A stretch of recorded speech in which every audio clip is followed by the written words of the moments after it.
Hi, this is Rabbi Chaim Kaufman. Welcome to our 120th installment in the Torah portion of the week. We're holding by Parshas Acharei Mos and Kedoshim, again another double parsha.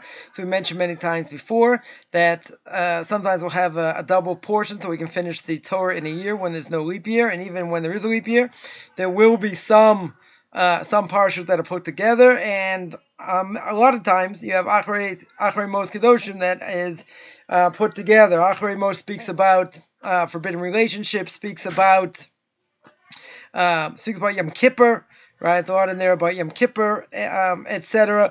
And Kedoshim speaks about a lot of moral things, about being kadosh. We've spoken about that in the past, about being holy, what it means to be holy, to separate yourself from things that are permissible.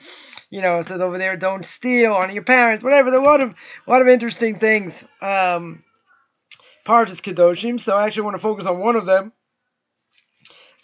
where actually it is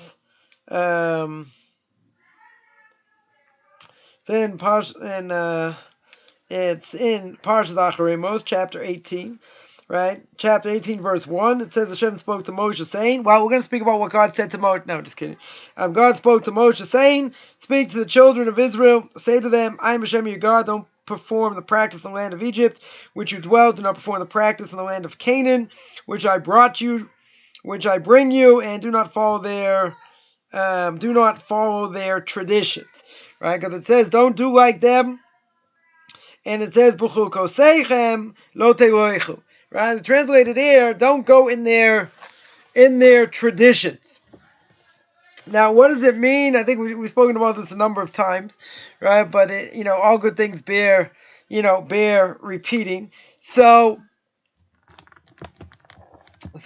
one thing here is bring down my Rebbe here says Mori v'Rebbe Rav Agon Moshe Stor Moshlita should be well. Brings down in Tam V'das. He says the Ramah Moshe Isserlis, who is a Rav of Poland, who in his glosses on Shulchan Aruch in Yeridea, which speaks about this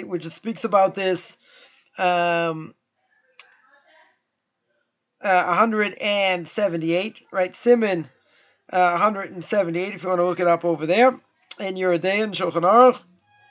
He says that what does it mean? Don't go in their ways, right? The Rebbe here says, he brings down, don't go in the ways of the non-Jews, in that if they're accustomed to be to do things that aren't moral, or don't go in their ways, or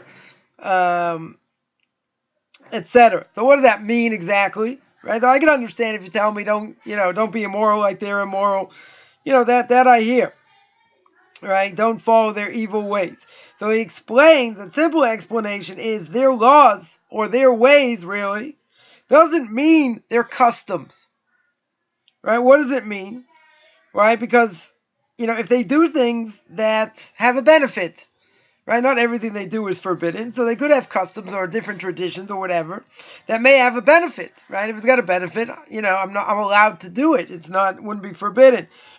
But he says wearing their clothing, the same type of clothing that they wear, then a Jew has to distinguish themselves from the non-Jews, the way they clothe themselves. Also, right? We know that we keep kosher.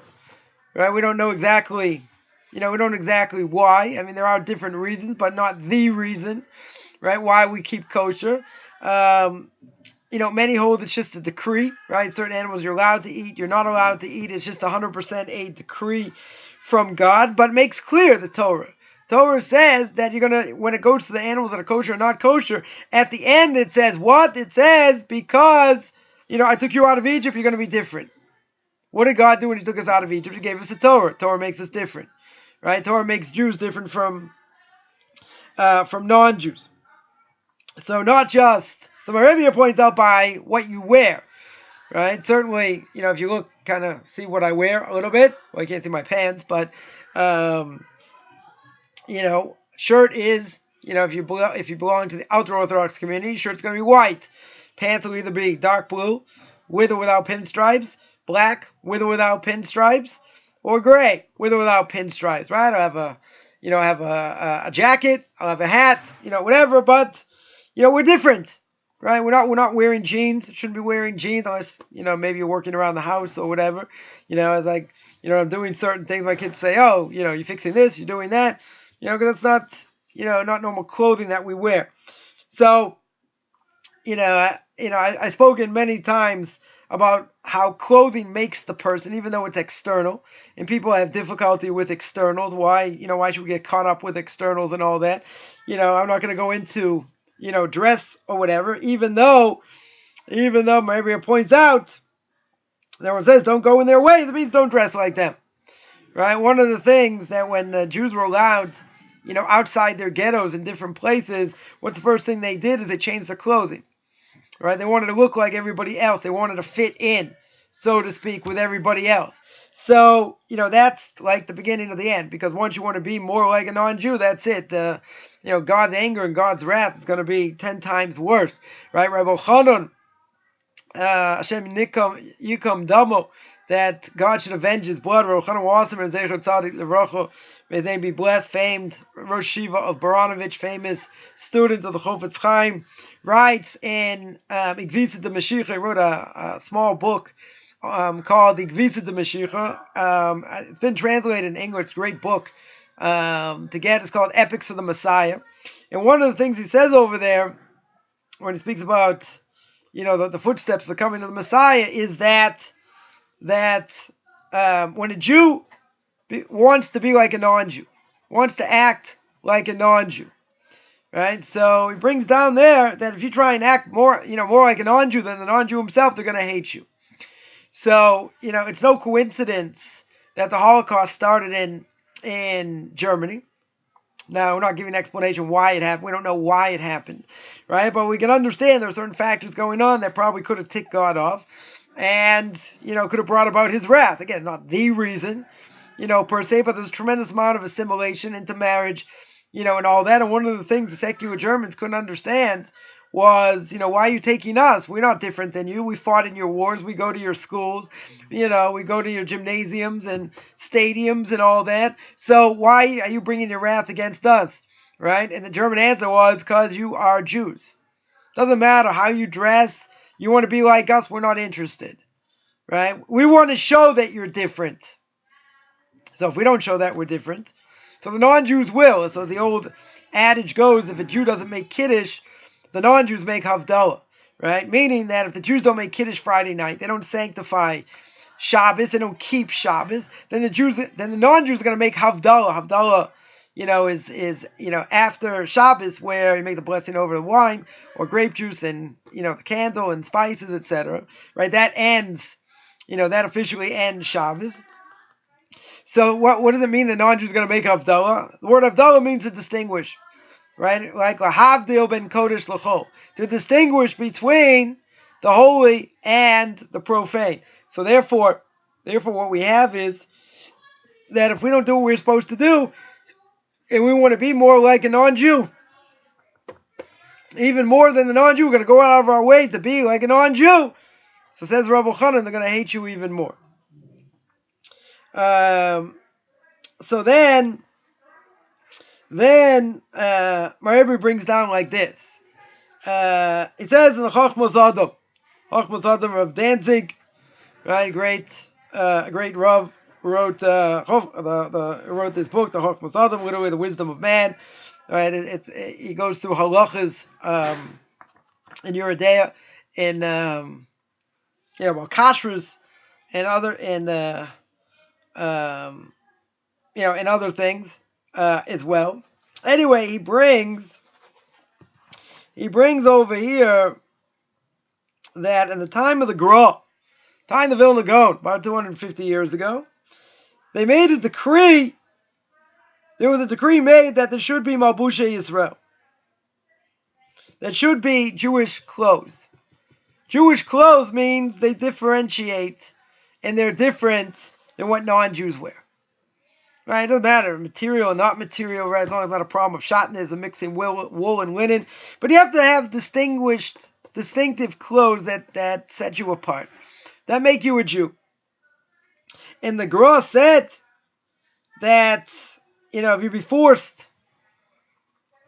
if you would be forced and you wouldn't be allowed to wear these clothing, then it's a din of Harigal Yavur. Or the what's forbidden over here, to wear clothing that you're not supposed to wear, is a law that you have to give up your life. Harigal Yavur. You have to die, and you can't transgress. Right? So the question of transgressing or dying for wearing these clothes, this is something you have to give up your life for. Now, it's not one of the big three, right? That every Jew has to give up your life for any time, any place. Idolatry, murder, and immorality. Nonetheless, he held this is so strong that is part of what makes a Jew that you'd have to give up your life for it.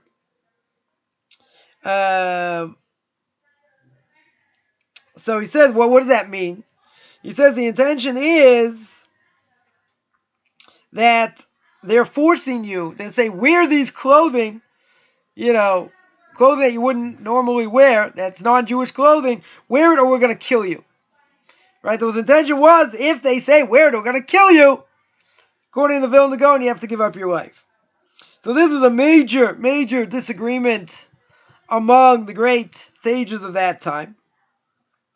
Again, there are always certain cases you have to give up your life. In a time where it's shmad, where they're trying to uproot your religion, they're trying to get people of your religion, meaning of Judaism, right, of Jews to give up their Judaism, then even if it's something small, the Talmud says, like if they say wear black shoelaces or we're going to kill you, right, then you have to be willing to die if it's going in the ways of the non-Jews.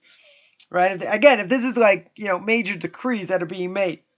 I mean, I should say, it doesn't sound like a major decree, but it's something, it is, because what they're trying to do is uproot your religion. Right? It's something where they're trying to destroy religion. So there's difference of opinion. Does this come under the category of something you have to give up your life for? So he says, maybe it's talking about where the intention here is where the non-Jews want you to uproot your religion. All right, so I usually ask potential students, I make sure they understand what they're getting themselves into if they want to convert. And one of the things that I'll tell them is that as a Jew, there are three cardinal sins you have to give up your life for, which we mentioned: murder, idolatry, or immorality. So if a Jew or non-Jew comes up to you and says, bow down to this guy in a stick, right, short little fat guy, or kill this person, we're going to kill you. Anytime, any place, doesn't matter why, where or when, you'd have to give up your life. If they say, I want you to wear this clothing or we're going to kill you. Now, if they're doing it to uproot your religion, right, according to that, you'd have to give up your life. Right? It's no different than murder or anything else, or any of the big three. If they were doing it just to make fun of you, now that's something else. You don't have to give up your life. If you said, go ahead, kill me, I'm not going to do it. I refuse to do it, and they kill you. So there are two opinions. One opinion holds that's suicide. If it's suicide, that means you're not buried in a Jewish cemetery. It means nobody mourns for you, etc.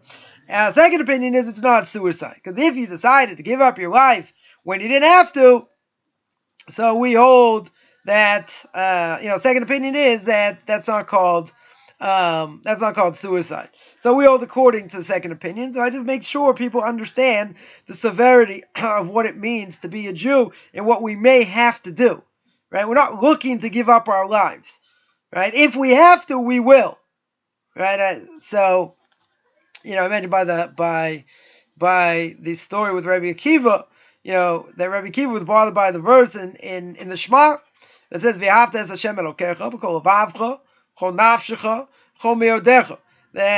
That we say that you should love the Lord your God with all your heart, with all your soul, and with all your might. What does all your soul mean? Rabbi Akiva says, I was bothered by this verse my entire life. I didn't know when I was going to be able to give up my life. Then he got caught. Romans caught him, and then they killed him. And as he's being killed, his students say, Rabbi Ad Khan, this is what it means. Right? This is really what it means. He says, I was bothered my whole life. I was bothered by my whole life on this verse. When can I sanctify God's name? Now, we're not looking to die sanctifying God's name. We want to live sanctifying God's name. But if circumstances are what they are, and a person would be put in that situation, you'd have to give up your life, right? In such a case, you'd have to give up your life. Am I waiting every second of every day that's what that's what I want to do? No, right? No one's a masochist. If it should happen, God forbid, the non-Jews do this, and they're torturing you, and they do this, or I'm going to kill you. Let them kill you, right? Or I shouldn't say let them kill you. You have to die, right? You're not allowed to transgress.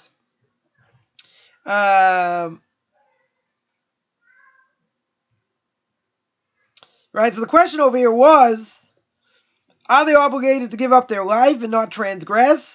Or is it just they want to make Jews like non-Jews? Right, there shouldn't be any difference. Now, why do I bring this up? Because this is a very common thing that certainly, secular Jews, and I'll throw in modern Orthodox Jews, right? Not all of them, right? But I'll throw them under the bus also. And, where it applies. Again, I'm not making an overgeneralization here, but, I do happen to know plenty that definitely, fit in this category. And that is, they say I can be a very frum Jew, I can be an Orthodox Jew, and I can dress like non-Jews. Right? I can dress like non-Jews, I can go to their ball games, I can watch movies. Again, not all modern Orthodox people will say this, but many will.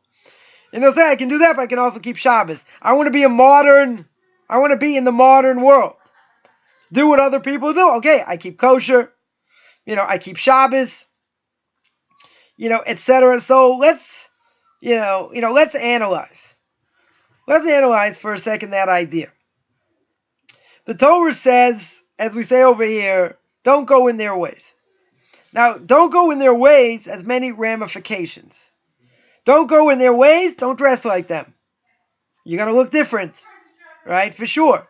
Right? If you're a guy, you can't cut your sideburns, your payas, right, etc. You're going to look different. You're going to wear tzitzis. Well, you can't see my tzitzis, but you can take my word for it that I'm wearing them, right? We're going to look different. We're going to have a hat, we'll have a jacket, etc. We're definitely different. Now, you see someone's modern Orthodox, they look like a non-Jew.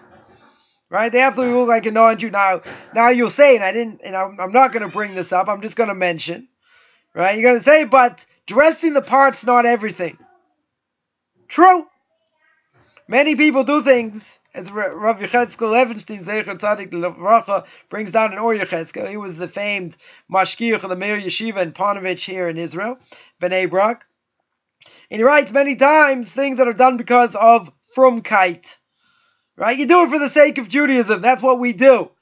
Right? You dress the part, you walk the walk, but inside of you, your actions don't match. Right? It's sort of like a walking contradiction. In that sense. Right? So someone will say, we want to live in the modern world. We're going to have jobs, we're going to work among people. We don't want to look different. We don't want to distinguish ourselves. We want to, integrate into society. Now, in theory, I might say that's not a bad idea. There'll be less anti-Semitism. They'll still see you wear a yarmulke, whatever, even if you don't wear your tzitzis out. Whatever the case is, they'll know you're a Jew. Right? They'll definitely know you're a Jew, but at the same time, what does it do? It just weakens your resolve. It weakens your Judaism if you don't look the part. Because then you think you're like everybody else. You're going to tell me, I don't eat the same food as them. True. I keep Shabbos, I keep the festivals. True. But what else distinguishes you? Do you watch their movies? Do you go to their ball games? Or watch them on TV or via computer or, whatever device you have to see them? Do you go to plays? Do you go to opera? Let's go down the list, right? Entertainment and sports, probably top of the list, right? We'll just leave those two things, right? So the Talmud says clear, going to these things is forbidden. Now, for a guy, as long as, all things being equal, as long as, everyone's dressed properly, etc. You don't have like female cheerleaders or this or that, dressed however they may be dressed. Then, for them, what's the prohibition? What would be the prohibition of going to a ball game? Right? You know, besides seeing people you may not want to see or hear things you may not want to hear. Right? But if you're sitting there watching the game, you're watching the holy game, what's wrong with it? So for a guy, the only thing that might be wrong with it is Bittul Torah. Is that he should have been learning.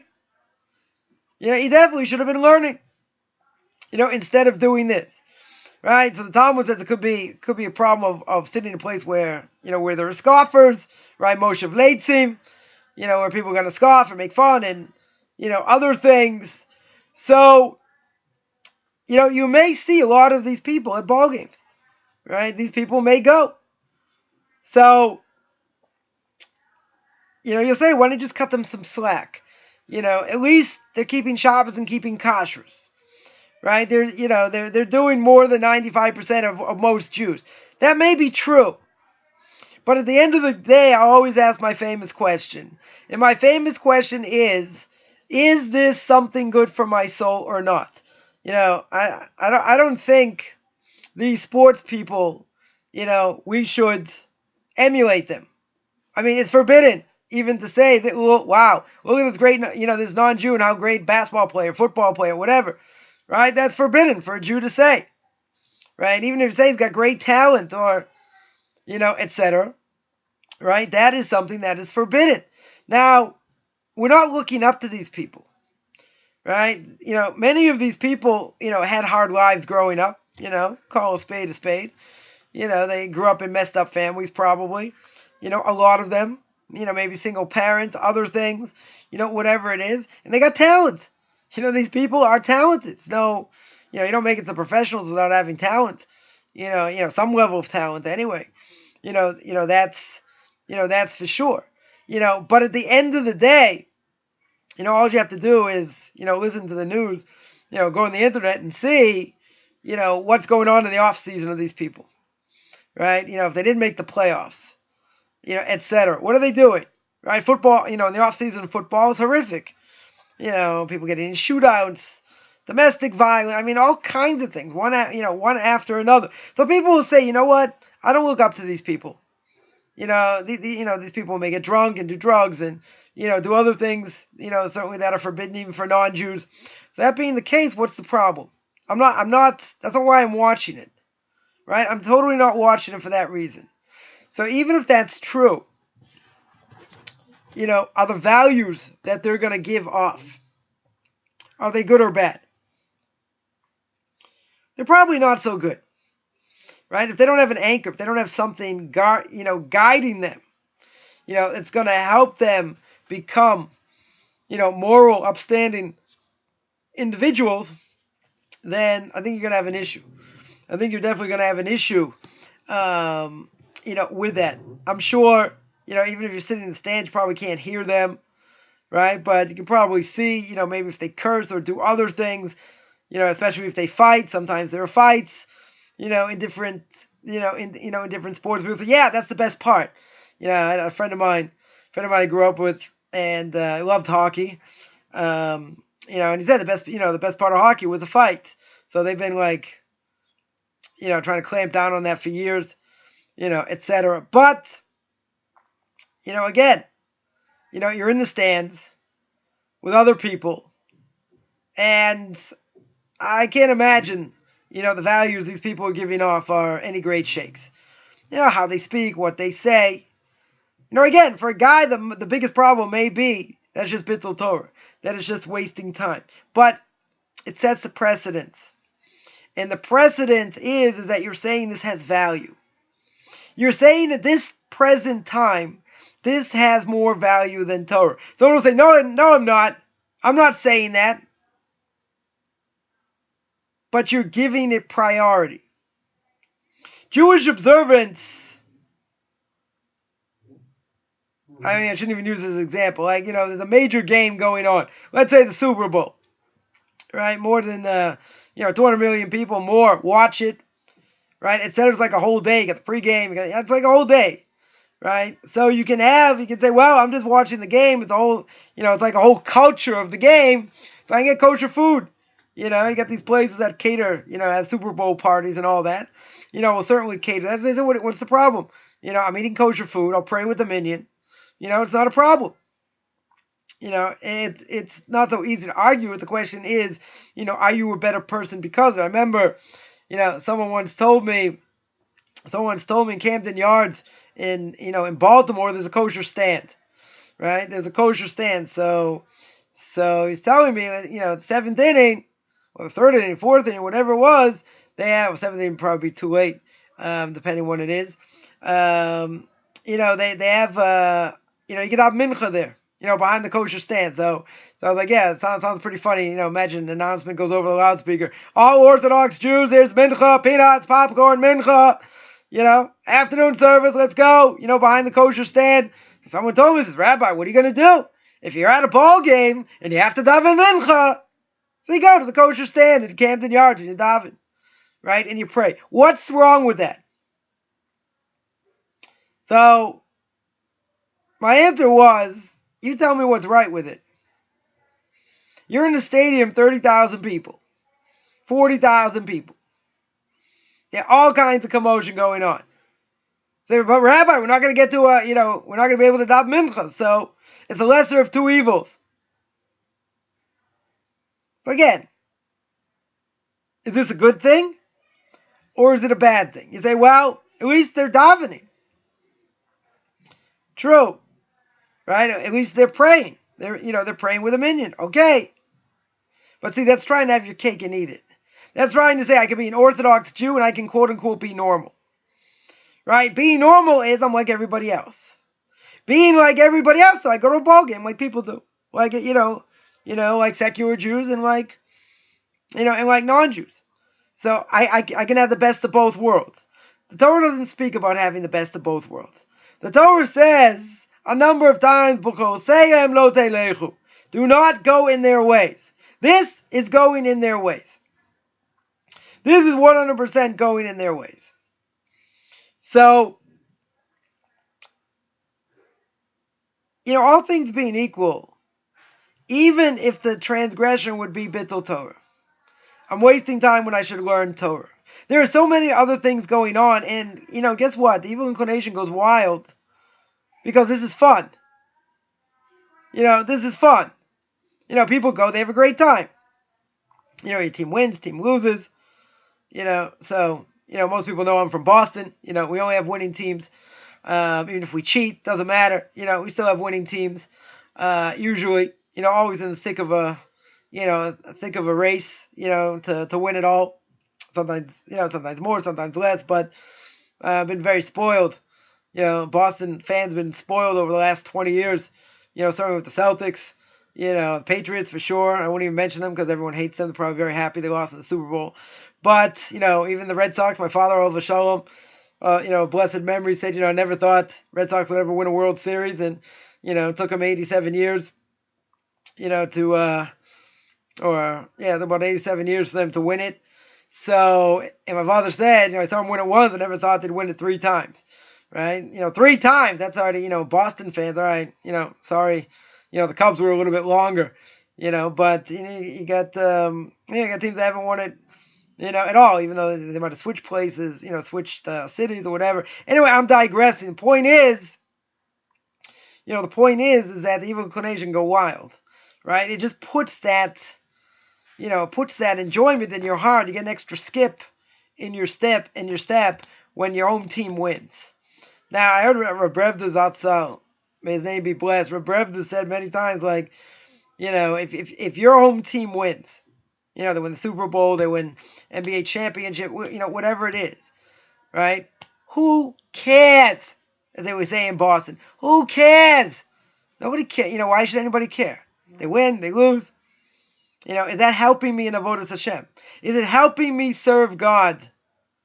Is it helping me serve God or not? We had a lot of fun, actually. Did this on Tanakh Talk about Avodah Zarah, is sports, Avodah Zarah, etc. I can tell you if you meet some of these athletes, a lot of them, I'm not saying all of them, a lot of them are someone you would never bring into your house. You just wouldn't bring them into your house. I mean, I'm even Yavin. You get it? You get it. I mean, I think it's pretty obvious. So, So you can say, well, I don't come in contact with these athletes. I just enjoy what they do. Right? I want to be entertained. Is entertainment for fun permissible for a Jew? For a non-Jew, not a problem. Right? For a Jew.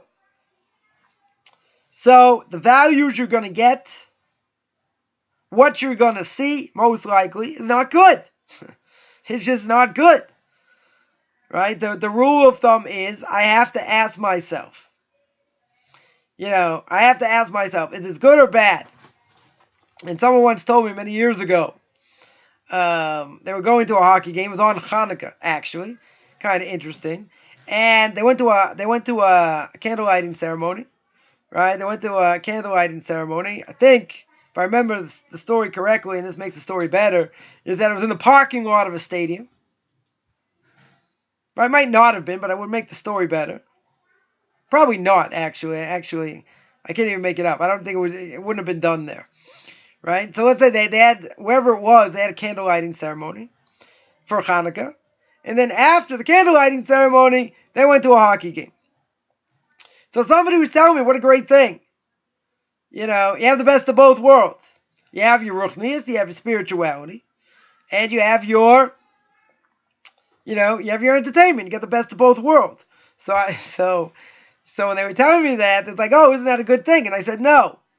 So I said, why not? So I said, what is hockey exactly? Right? Does hockey remind you of anything? I mean, it's kind of a nasty sport in some ways. Right? People flying around and getting checked into the boards and fights and, certainly different things. I don't know, it sounds a lot like what the Romans did, just not on skates and not on ice. Right? So I went in this whole thing speaking about the whole point of fighting against the Greeks was against this Greek mentality. And that Greek mentality was, worship of the body and sports. That's what it was. Sports, entertainment, whatever. I mean, go to these stadiums, one of the reasons it was forbidden is because they kill people there. They can say, okay, these stadiums are not the same, they don't kill people. True. Right, it's definitely true. Maybe except in boxing, some people have actually died in the ring. Not too many. Right, not too many, but, it has happened. Certainly caused people brain damage and other things, no question about that either. Okay. It's for entertainment purposes. So for the sake of entertainment, what are you? You're just a couch potato. I mean, if you're there live, maybe it's better. You're more into it, jumping up and down and screaming and, whether it's good, whether it's bad, all these things. But you're being entertained. So the Ramchal, the Orthodox Tzaddikim, others bring the same thing down. And they say, what's the purpose of this world? The purpose of this world is to Izaneg al Hashem. Is to get benefit from God's world the way He wants us to. That means spiritual terms. So a very simple inference is, if it's within spiritual terms, it's going to help me spiritually, no problem. If it's not, it's going to drive me in the other direction. Even if I'm just a couch potato. Being a couch potato means that I'm not growing. Being a couch potato means that what I'm doing is just letting my mind veg. Right? I'm not doing anything. I'm being entertained. I'm being passive. Passive means I'm not growing. I'm not growing in Torah. So if I'm not working or I'm not doing something for livelihood, then I have an obligation. To learn if you're a guy. Right? Women are exempt. They have other responsibilities. But if I'm a guy, that's my obligation. If it's my obligation, what am I doing? Sitting for an hour, half an hour, whatever, watching. Why am I doing that? I need a break. I need to relax. You see, if it was boring, and not exciting, there are people that actually hate sports. But, many people really get into it. And imagine if you didn't have sports on the weekends, what people would be doing if you didn't have that. They'd probably be killing each other even more, right? So it fills a purpose. I don't think there's any question about that. It's not a Jewish purpose. Right? That's why here in Israel, in the summer, every other summer, whatever it is, they have the Maccabi games. They call them the Maccabi from Yehuda Maccabee. Right? But it's a Goyish thing. Right? The non-Jewish thing. But they attach it to, look, the Maccabees, the strong Maccabees beat the Greeks. Well, what are you doing being like a Greek? You're having these competitions, the Olympics, like the Greeks did. So you're saying, well, a Jew shouldn't participate? Right. Shouldn't do it. You want to exercise for yourself, you want to stay in shape, this, that. It's one thing. But you want to be like everybody else? That's exactly what my Rebbe here says, by dress. Can't be like everybody else. Competitive sports, same thing. Again, even if it's the only transgression for a guy would be that you're wasting time when you could have been learning Torah. It's not good. There may be benefits. Teamwork, relying on others, whatever. There may be something to it that can build a person. But that's not what we should be looking for. We shouldn't be looking for it in that way. So they might say, wow, Rabbi, you're really a fanatic. Thank you very much. I've been called a lot worse. I grew up as a sports fan. I know what it is, reading the paper. Paper comes in, what's the first part you look at? Sports. Wasn't the news. Well, maybe the funnies, but sports. That's what you look at first. Or it's what I looked at first. Can it be like idolatry, just something that, a person can never get enough of and it just feeds in 100%. People get totally carried away.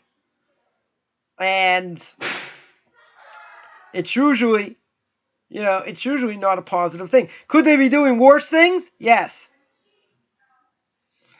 So maybe it fulfills that purpose. But see, the purpose of a Jew is to get close to God. You're put in this world. When you leave this world, the question is, how close did you get? How close did your soul get to reaching its potential? That's the question. Not about what you ate. Not about how many games you went to. How many movies you watched. All this. Not about that. It's about spirituality. Right? Reality is it's about spirituality. That's the most important thing. Can a person get distracted in this world? Sure. And the evil inclination is very good at getting us distracted. Very, very good at his job. So the Torah makes clear, a number of times, we have to be separate. Now the question is, what's the punishment if we're not? Right? So this is Din D'Rabbanan. Right? The Torah says, don't go in the ways of the non-Jews. Right? Now the question is, what does that mean? Right? What's going to be a Torah prohibition? What's going to be a rabbinic prohibition? I can tell you like this. However much a person participates in this, it's going to make a huge chink in your spiritual soul. It's going to make a hole in your soul. Only question is how big. Because it's very enticing. It's very enjoyable. Right? People say, it's gotten worse, more commercials, more this, more that. Than the way it used to be. It's not the same game anymore. Whatever. It's entertaining. And entertainment for a Jew, is forbidden. Because not only are you gaining nothing from it, but it is, it causes negative things as well. And why should a person be so carried away? When the sole purpose in this world is to learn as much Torah as you can, be the best spiritual Jew that you can be, all this is just a distraction. And it's a great distraction of the evil inclination. So the more a person participates in it and enjoys it and all that, what's it going to do? You're going to lose more of your Olam Haba because of it. Your next world listen, I'm not judging. I'm not God, and I didn't play him on TV. But it's certainly not going to help you reach your potential. Right? Whether it's that, whether it's the internet, other things. There's a lot of things, just on a handheld screen, a person can just get totally lost in. I mean, lost doesn't mean just having fun, just wasting time or killing time. Fun over here means it could kill you spiritually. And once it's killed you spiritually, almost impossible to come back. You've seen too much, you've heard too much. It's almost impossible. Not impossible, almost. So a person has to be ever so careful. Because, I'll just watch a little bit and this and that. You let a little bit in, desire goes crazy. Right? The desire will go through the roof. If desire goes through the roof, you're finished. Right? It's almost impossible. Almost. To fight against it. So therefore, going in that path is only going to lead to destruction. Not just a little bit. Right? Dabble in a little bit, what's it going to do? Eventually, it's going to control you. Eventually, it's an addiction. It's what it is. It's an addiction. And there's, the TV, etc. is saturated.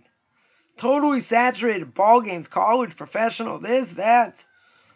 You're always surrounded by it. In all 4 seasons. Something more exciting, less exciting, whatever it is. But at the end of the day, you're always surrounded by it.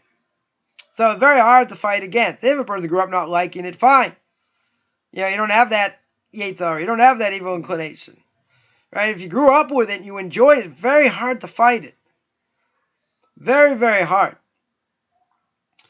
So anything that a person does that goes in the ways of the non-Jews, it could come back to bite you. And the reason is because it's enticing. It's enjoyable. Right? Even the clothing that a person wears, it defines us. We have distinctive clothing. We have distinctive food that we eat. Certain animals we're allowed to eat. And all that makes us different. Right? Secular Jews don't want to be different.